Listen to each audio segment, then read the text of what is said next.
Welcome, everyone, to a new episode of Talking Wellness. I say new because it's been a couple weeks since you've been with us, and I'm fortunate enough to have a new guest with me today. I'd like to welcome her. Her name is Daniela Lorio. She's another one of our exercise specialists in the wellness department, and she and I are going to kick off this relaunch of Talking Wellness, your favorite health and wellness-oriented talk show, with a discussion today on the topic of what inspires you. We all have a reason for getting out of bed in the morning. Some days it's more challenging than others, and sometimes we have to pull from what inspires us, what drives us to get out of bed. And sometimes that motivational is intrinsic meaning that it comes from within. Sometimes that motivation is extrinsic, meaning that it comes from an external source. And that relates directly into our discussion today. Extrinsic motivators, what inspires us, and we're going to talk it through in a couple different topics. We're going to be looking at authors or fictitious characters from books. We're going to be looking at sports figures that we draw inspiration from. And we're going to talk about movies and documentaries that we may have found inspiration in or still return to periodically as a way to re-enthuse ourselves to get out of bed in the morning. So Daniela, give us a high-altitude look. Is this something that you find relatable? Do you often find yourself looking for a form of inspiration? Oh yeah, definitely. Day to day, every day. I'm not a morning person, so I have to find that little bit of extra inspiration or motivation to wake up, be in a good mood, and get myself going for the day. Yeah, and I know for me, that motivator is usually, once I get out of bed, I know that the coffee is only a couple steps away. I can agree with that one, for sure. So shout out to caffeine, the number one motivator in both of our lives. Oh yeah. And that still qualifies as an extrinsic motivator because that is an external source of motivation. But to refocus things, in our period of social isolation and now in our period of social distancing, some days have been more challenging than others to get up and to get moving, especially in the area of exercise. I know that I look at my peers around me with all the gyms being shut down, without as many avenues for participating in fitness. A lot of people have lost that momentum that they may have had at one point in time. So inspiration inspires and drives a whole lot of different areas in our lives. Have you found anything recently where you lack the enthusiasm that you once did? Definitely, once you're on the horse, it's easy to just keep getting on and keep going, but once you've been off of it for a while, getting yourself to get back on is tough. So where I look for my motivation some days is in other friends, people who have kept doing the things that they need to do, talking to them, talking myself into getting back on the horse and things of that nature. Yeah, sometimes that positive self-talk can go a long way. Mm-hmm. It's not that we always have to look for something on the outside. Maybe that willpower is deep within. We just need to grasp it and pull it out of ourselves. Yeah, tell it who's boss. That's right. Sometimes we don't have that, though, in which case we turn to books. Yeah. We turn to characters within books. So Daniela, tell us your number one author. Ooh, number one author. For inspiration. Inspiration.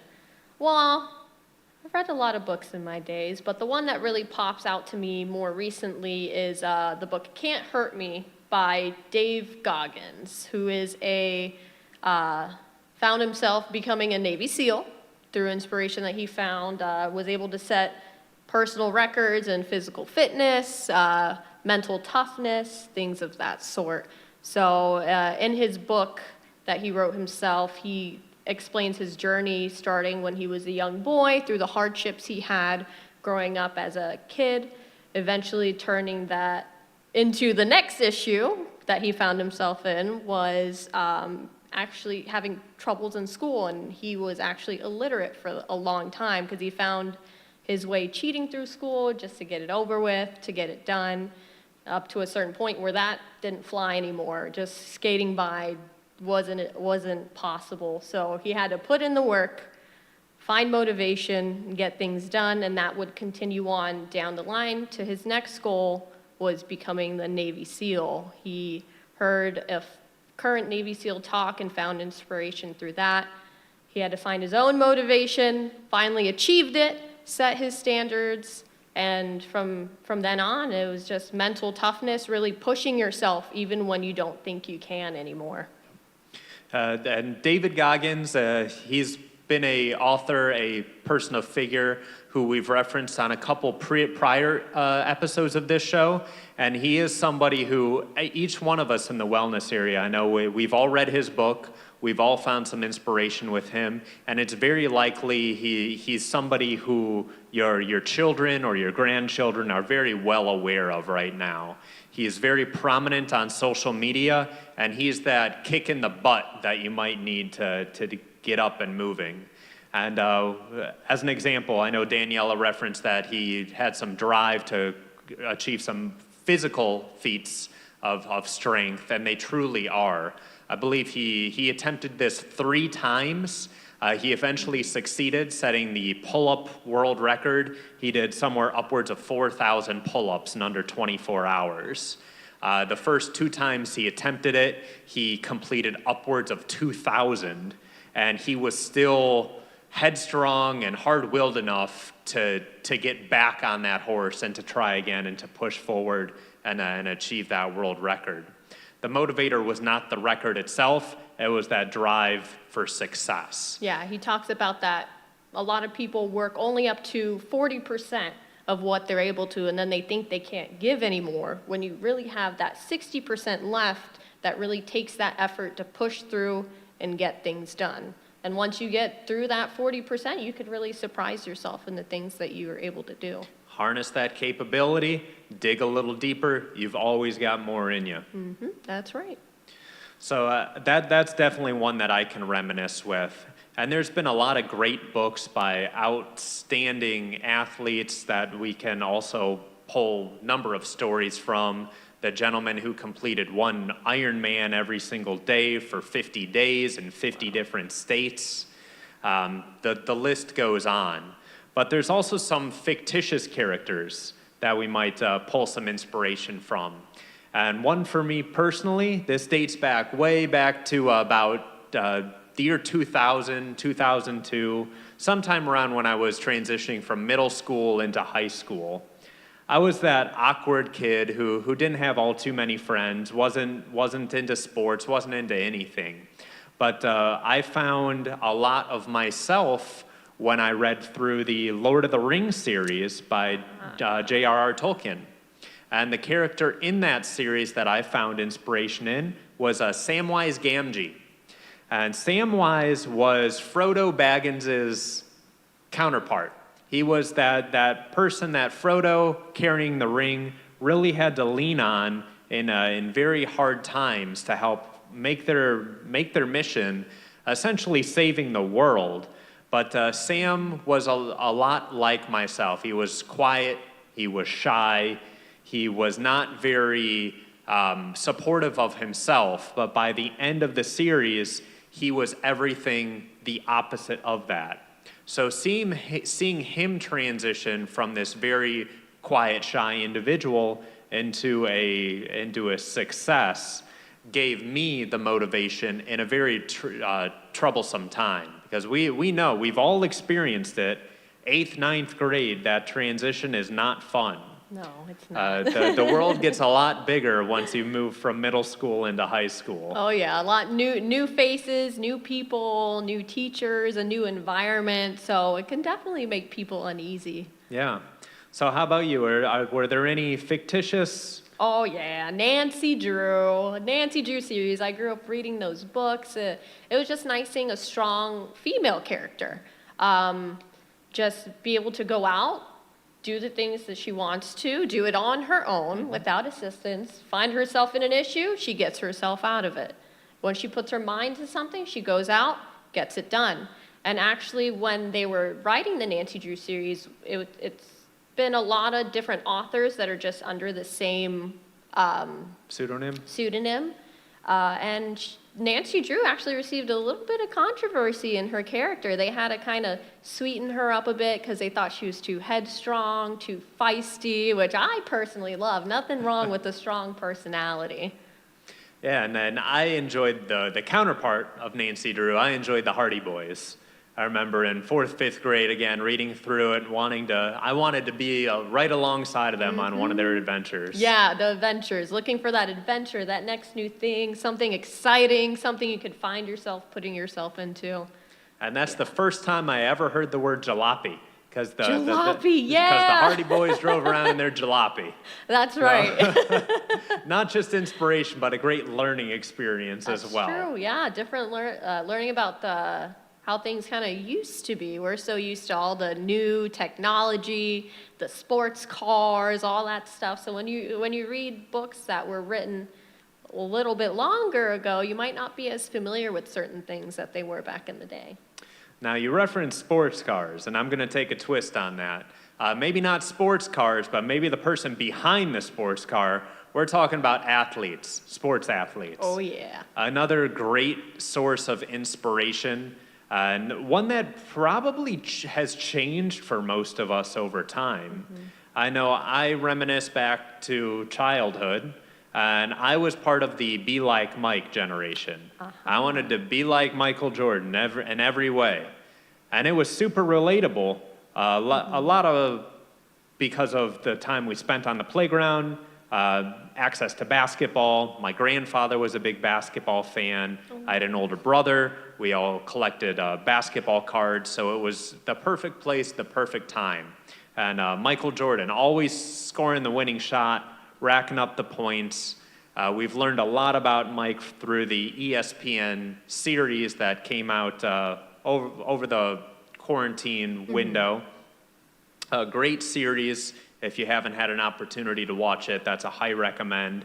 But I wanted to be like Mike when I was a kid.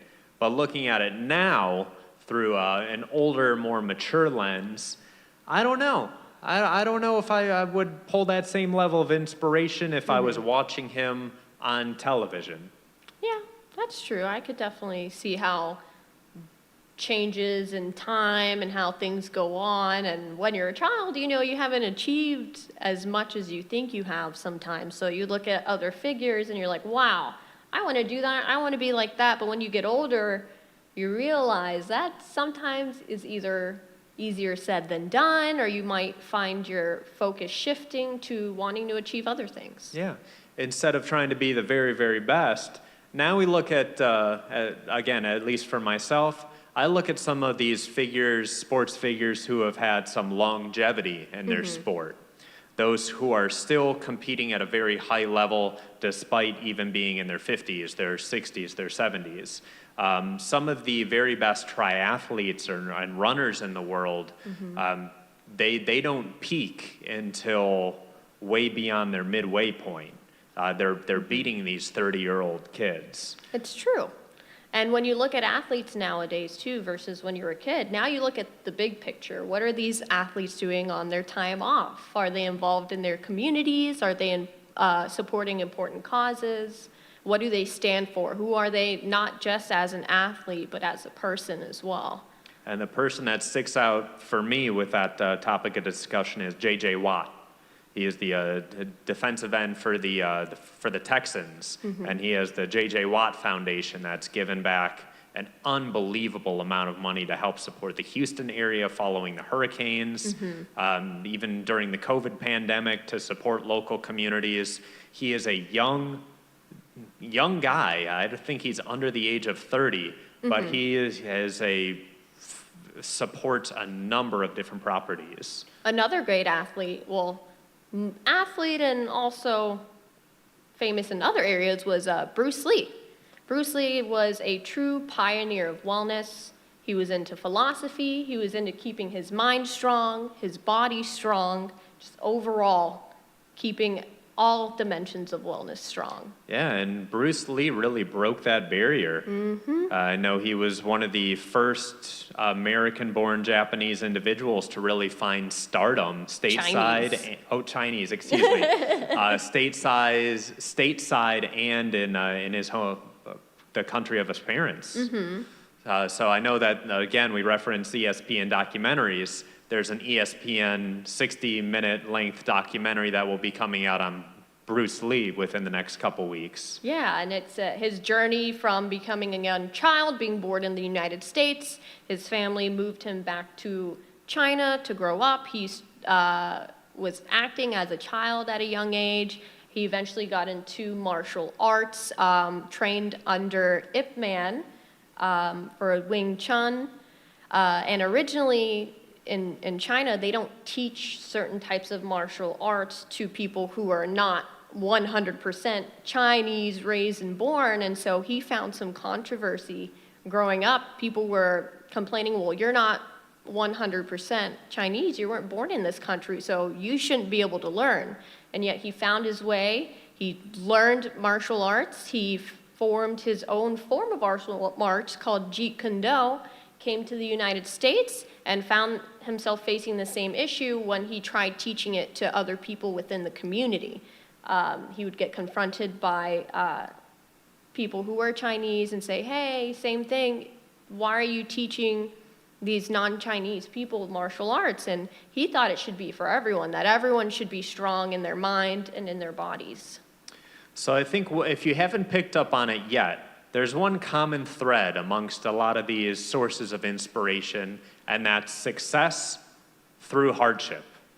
They are not somebody who had everything handed to them on a golden platter. They had to push a little bit through challenging times to reach through to their success.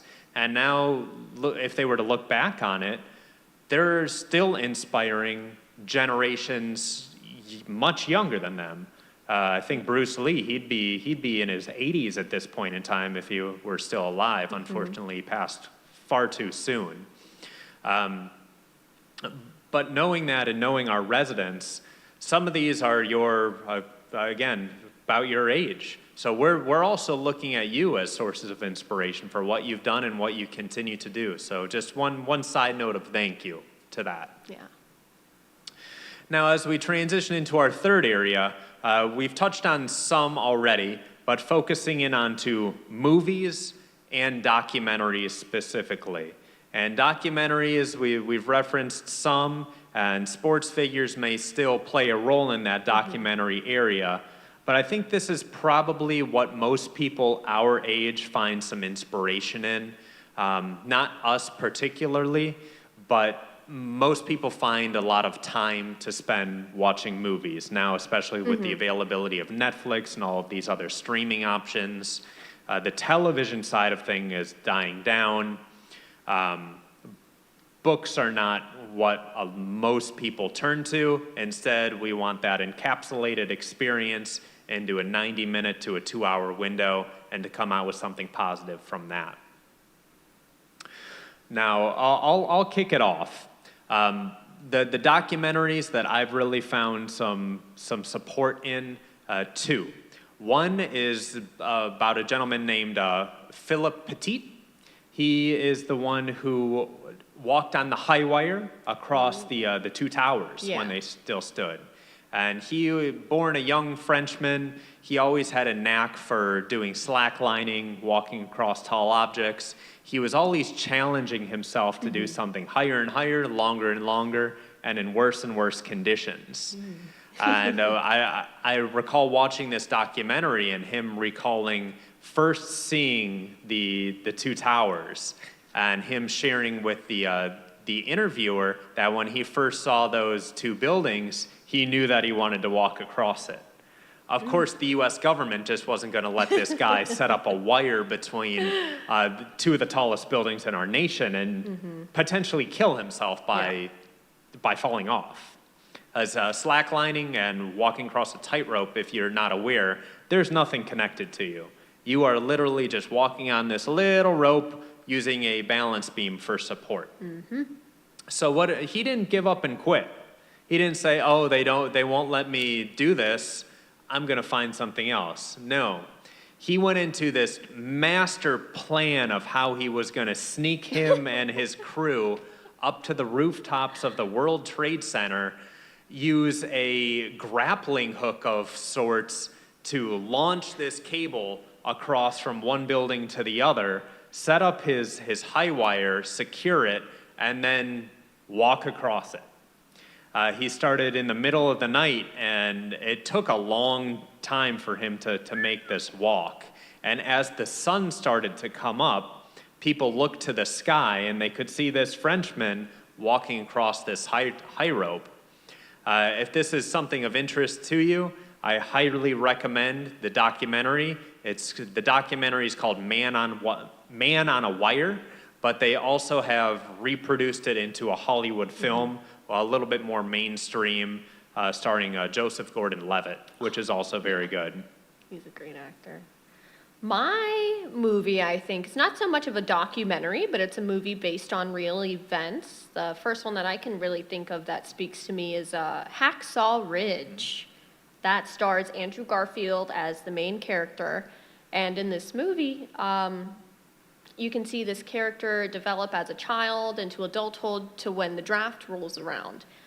Grows up in a religious family, has certain morals and values that he's very adamant and strong about. When he's drafted into the military, he comes in and he's a pacifist. He does not want to use any weapons or anything that can hurt other people of any kind, but he still wants to find a way to serve his country. So his idea is that he can go in, do the training, become a medic, and serve his country in that way, but he's faced with a lot of pushback.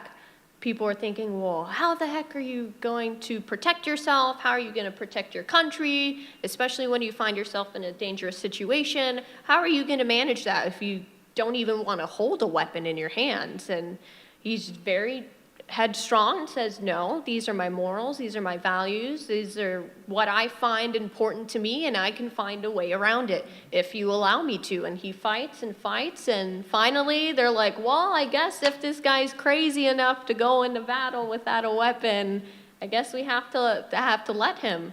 Turns out Battle of Hacksaw Ridge rolls around, and he is so fearless, so strong, is able to pull up so much courage and motivation that when they get hit with an enemy attack, he goes back in, saves people from not only the U.S. military, he ends up pulling Japanese military, people who were injured, back down to be treated.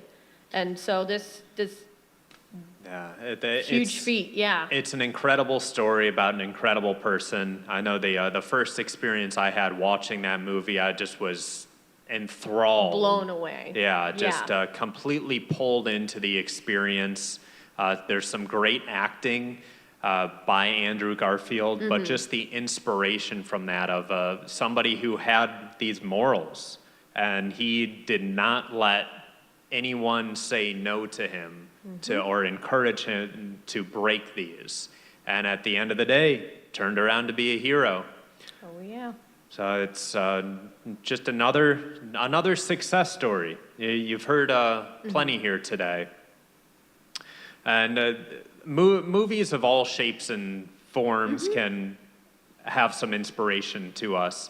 Another one that I actually have turned to from time and time again because it pulls me out of our natural environment, gets me to think a little bit, but there's still a little bit enthusiasm to it. It's not a movie, but it is a series, and each episode in the series is treated like a movie. And that's the Sherlock Holmes series on BBC. I have not seen that. Starring Benedict Cumberbatch. Each episode is about 90 minutes long, and it's about a gentleman who outsmarts the enemy or the perpetrator, whatever you would like to call him. And it's just very unique how he uses his mind to think outside the box, find solutions, and eventually solve the case. And I find a lot of inspiration in that, in somebody who goes around and outside the norm to find a solution to things. Oh, I'll have to check that one. Yeah, it's a good one. And this is something that I would usually watch the night before doing a very long run in the morning. Ah. So that next morning when I was doing my long run, my head would go to all sorts of weird places. But then I would think about these episodes, Yeah. 90 minutes to 2 hours long, and think about all the little details of what Sherlock Holmes was going through. And by the end of the run, I had really recaptured everything, found some inspiration on my run, just had a good time. Nice. That's a good strategy. Yeah. Yeah. So a lot of different forms of inspiration, extrinsic specifically, those outside sources that we can turn to when times are tough. Today, again, we went over authors, we went over some fictitious characters, we went over some sports figures, both current and old, and then we turned to movies and documentaries. Everyone has their own. Even if it happens to be a 60-year-old movie, we want to hear about it. If you want to share what inspires you, we encourage you to shoot us an email at morningsparkwellness@gmail.com. We're happy to feature that on our next show, and we also encourage you to email us with any questions or comments that you might like featured on the show. And again, that email is morningsparkwellness@gmail.com. Now, because we don't have a question of the week from any residents, we haven't had an episode in quite some time, we're looking for them. So shoot us your health and wellness related questions, and we want to answer them. But for now, that's our episode of Talking Wellness for the week. We hope you enjoyed. You're going to have 2 opportunities to watch this. Today, Monday, and again, if you want to check it out, Friday, 10 o'clock in the morning, channel 2501. And again, until next time, I'm your host, Robert Sorensen. And I'm Danielle Alorio, your guest of the day. Be well, Mornings Park.